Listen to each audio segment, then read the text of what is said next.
लोकसभेत अपयश आल्याने विधानसभेच्या निवडणुकीत भाजप सावध झालंय। 2019च्या विधानसभा निवडणुकीत काठावरच्या आमदारांसाठी महाविकास आघाडीमध्ये मतविभागणीसाठी काँग्रेसमध्ये गटबाजी करण्याचा डाव भाजपकडून आखला जातोय।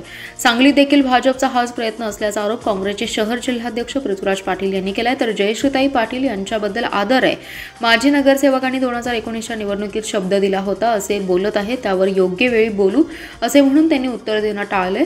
पृथ्वीराज पाटील यांनी सांगली विधानसभा मतदारसंघात संवाद सांगलीसाठी हा कार्यक्रम सुरू केला, याची माहिती त्यांनी दिली। ते म्हणाले, सांगली जिल्ह्यात 1990 पासून काँग्रेस पक्षाचे काम करत आहे। गेल्या 10 वर्षात सांगलीच्या जनतेच्या सेवा केल्या आहेत। 2019च्या विधानसभा निवडणुकीत उमेदवारी मिळाली, कमी वेळेत प्रचार केला, पण जनतेने 87,000 मते दिली। पराभव झाला तरी खचलो नाही, काम करत राहिलो। जनतेच्या जोरावर यावर्षी देखील विधानसभा निवडणुकीत उतरणार आहे। जयश्रीताई पाटील यांनी देखील विधानसभेची उमेदवारी मागितली आहे, पण लोकसभा निवडणुकीत राज्यात महाविकास आघाडीला मोठे यश मिळाले, त्यामुळे भाजपचा वाघ जखमी झालाय। त्यांच्याकडून आता महाविकास आघाडीमध्ये गटबाजीची खेळी खेळली जाते। राज्यात ज्या मतदारसंघात भाजप उमेदवाराचा निसटता विजय झालाय त्या ठिकाणी त्यांच्याकडून ही खेळी खेळली जाते। भाजप विरुद्ध काँग्रेस अशी थेट लढत न होता काँग्रेसमध्ये गटबाजीला खतपाणी घालून उमेदवार कसा उभा राहील आणि गटबाजी कशी होईल यासाठी भाजपकडून प्रयत्न सुरू आहेत, पण काँग्रेस पक्ष जसा लोकसभेला एकसंघ राहिलाय तसाच विधानसभेला राहील। सांगली विधानसभा मतदारसंघाच्या उमेदवारीबाबत नेते योग्य निर्णय घेतील असं मत पृथ्वीराज पाटील यांनी व्यक्त केलंय। सांगली विभागात असणाऱ्या बसेसची अवस्था अतिशय दयनीय झाली आहे। 700 बसेसपैकी 500 बसेस या कालबाह्य होत आल्या आहेत। नवीन मिळालेल्या 20 बसेसपैकी 10 बसेस या राज्य नियंत्रकांच्या आदेशान्वये कोल्हापूरला पळवण्यात आल्या। सांगलीकरांचा जीवाशी खेळून धोकादायक बसेसमधून प्रवास सध्या सुरू असल्याचा आरोप काँग्रेस नेत्या जयश्रीताई पाटील यांनी केला। याबाबत त्यांनी विभाग नियंत्रक सुनील भोकरे यांची भेट घेऊन जाब विचारलाय। यावेळी राज्य नियंत्रक जगताप यांच्याशी फोनवरून चर्चा केल्यानंतर 15 तारखेपर्यंत नवीन बसेस देण्याचं आश्वासन त्यांनी दिलं। जर या नवीन बसेस मिळाल्या नाही तर रस्त्यावर उतरून तीव्र आंदोलन करण्याचा इशारा देखील जयश्रीताई पाटील यांनी दिलाय। यावेळी माजी नगरसेवक अभिजित भोसले उपस्थित होते। याबाबत जयश्रीताई पाटील म्हणाल्या, सांगली विभागात असणाऱ्या लांब पल्ल्याच्या वाहतुकीसाठी 20 नव्या बसेस मिळाल्या होत्या। यामध्ये 10 हिरकणी आणि 10 साध्या बसेस होत्या। त्यातील साधी बस केवळ 10 मिळाली, उर्वरित 10 गाड्या मिळाल्याच नाहीत। नंतर ज्या 10 गाड्या मिळाल्या त्या जुलै रोजी काढून घेत राज्य नियंत्रकांच्या आदेशान्वये कोल्हापूर विभागाला देण्यात आल्या। त्यानंतर पुन्हा गाड्याच मिळाल्या नाहीत। त्यानंतर पूर्ण जिल्ह्याला ज्या बसेस मिळाल्या त्या भाडे तत्वावर राजमुड्या ग्रुपकडून मिळाल्या। महामंडळाची परिस्थिती पाहिली तर 750 गाड्यांपैकी 500हून अधिक गाड्या या 10 लाख किलोमीटरपेक्षा जास्त धावल्या आहेत। यातील 100 गाड्या या स्क्रॅपमध्ये निघतील, त्यामुळे केवळ 100 गाड्या या चांगल्या स्थितीत आहेत। त्यामुळे धोकादायक बसेसमधून सध्या नागरिकांचा प्रवास सुरू आहे। प्रशासनातील अधिकाऱ्यांमुळे प्रवाशांना नाहक त्रास सहन करावा लागतोय। अशा परिस्थितीत संपूर्ण सांगली विभागात असणारी एसटी वाहतूक गॅसवर आहे। याबाबत काँग्रेस नेत्या जयश्रीताई पाटील यांनी गंभीर दखल घेत विभाग नियंत्रक सुनील भोकरे यांची भेट घेऊन जाब विचारला। यानंतर त्यांनी तातडीने राज्याचे मुख्य नियंत्रक शिवाजीराव जगताप यांच्याशी फोनवरून चर्चा केली। यावेळी राज्य नियंत्रकांनी पुढील महिन्यात 15 तारखेला नव्या बसेस देण्याचं आश्वासन दिलं। जर 15 तारखेपर्यंत नवीन बसेस आल्या नाहीत तर रस्त्यावर उतरून तीव्र आंदोलन करण्याचा इशारा देण्यात आलाय। सांगली विभागाची अवस्था पाहता सांगलीकरांना कोणी वाली नाही का असा प्रश्न देखील त्यांनी उपस्थित केलाय। नव्या बसेस मिळेपर्यंत पाठपुरावा करणार असल्याचंही यावेळी काँग्रेस नेत्या जयश्रीताई पाटील यांनी सांगितलंय। गणेशोत्सव आणि ईदच्या पार्श्वभूमीवर सोमवारी सांगली शहरात पोलिसांनी संचलन केले। शहरातील स्टेशन चौक ते छत्रपती शिवाजी महाराज पुतळा परिसरापर्यंत रूट मार्च काढण्यात आलाय। नागरिकांनी कुठल्याही अफवांवर विश्वास न ठेवता शांतता आणि सलोखा राखून उत्सव सण साजरा करावा असे आवाहन पोलीस अधीक्षक संदीप घुगे यांनी केले। गणेशोत्सवाच्या पार्श्वभूमीवर पोलीस यंत्रणा सतर्क झाली आहे। आगामी उत्सव सण शांततेत पार पडावा यासाठी पोलिसांच्या वतीने सोमवारी शहरात संचलन करण्यात आले।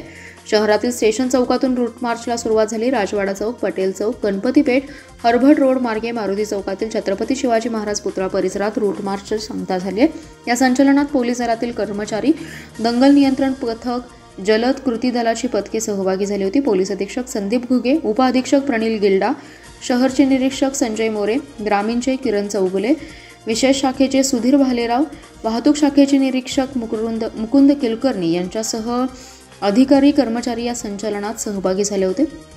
नागरिकांनी सामाजिक सलोखा कायम राखावा, कायदा व सुव्यवस्थेसाठी सहकार्य करावं असं आवाहन अधीक्षक घुगे यांनी केलंय। राजवाडा परिसरातील अय्याय काझी याने शाळकरी मुलीची छेडछाड केली होती। या प्रकरणी त्याच्यावर गुन्हा देखील झालाय। आज हिंदू एकता आंदोलनाच्या कार्यकर्त्यांनी त्याचं राजवाडा परिसरातील महाराष्ट्र टी स्टॉलचे खोके आणि त्याचा कट्टा उद्ध्वस्त केलाय। या खोक्यावर उभा राहून राजवाड्यामधून शाळेला येणाऱ्या जाणाऱ्या लहान अल्पवयीन शाळकरी मुलींची तो अश्लील हावभाव करून छेडछाड करत होता। या त्रासाला कंटाळून पेठ भागातील काही मुलींनी आई वडिलांकडे तक्रार केल्यानंतर पालकांनी त्याला बेदम चोप देऊन पोलिसांच्या स्वाधीन केलं होतं। त्याच्यावर गुन्हा दाखल केला। दरम्यान हिंदू एकता आंदोलनाच्या वतीने काझीचे खोके हटवावे अशी मागणी गणपती संस्थांकडे केली होती।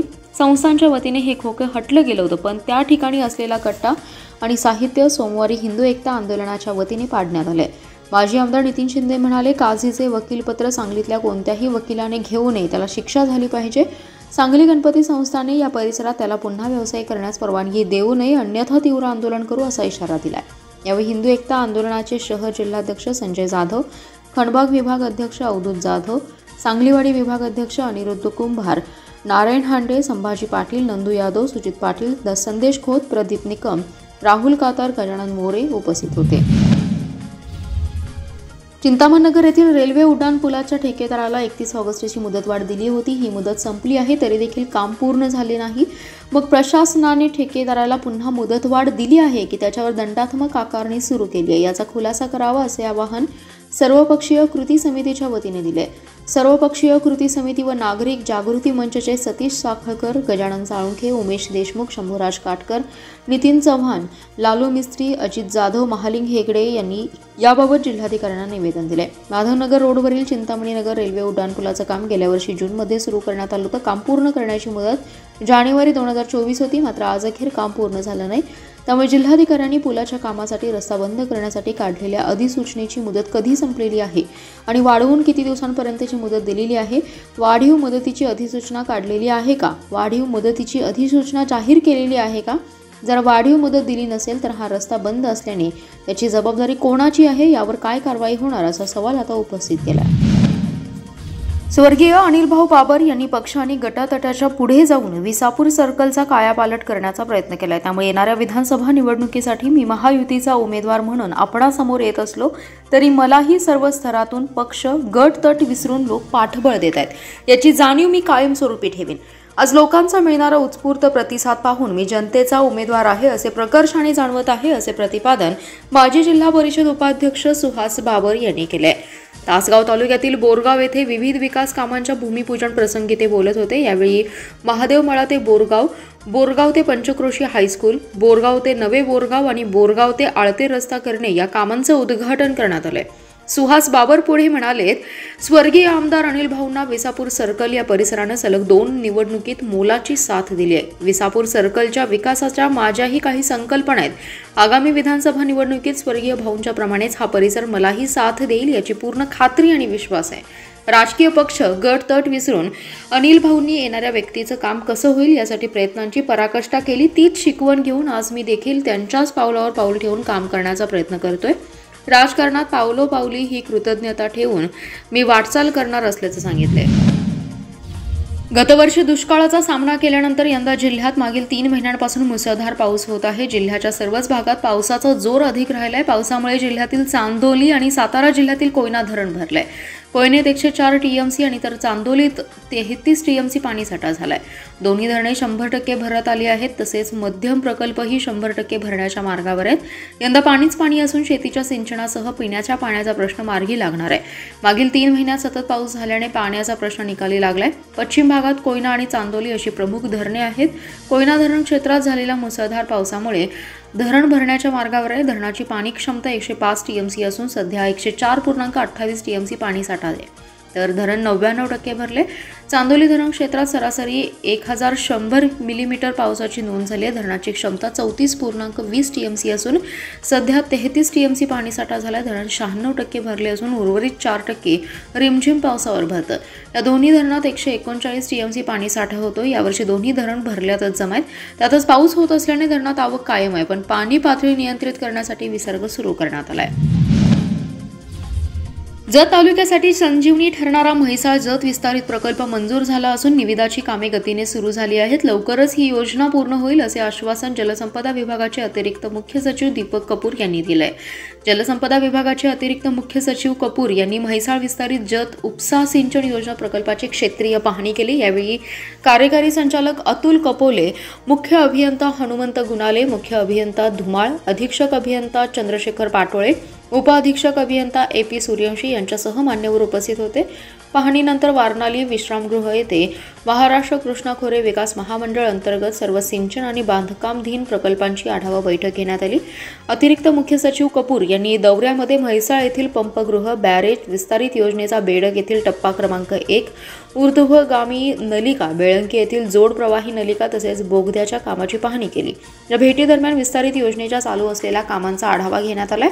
प्रकल्पांची सद्यस्थिती, अडचणी आणि आवश्यक निधी या गोष्टींचीही माहिती घेतली आहे। सर्व प्रकल्प कालमर्यादेत पूर्ण करण्याच्या सूचना संबंधित अधिकाऱ्यांना दिल्या। कामे करत असताना कामाच्या गुणवत्तेस प्रथम प्राधान्य देण्याच्या सूचनाही त्यांनी यावेळी दिल्या।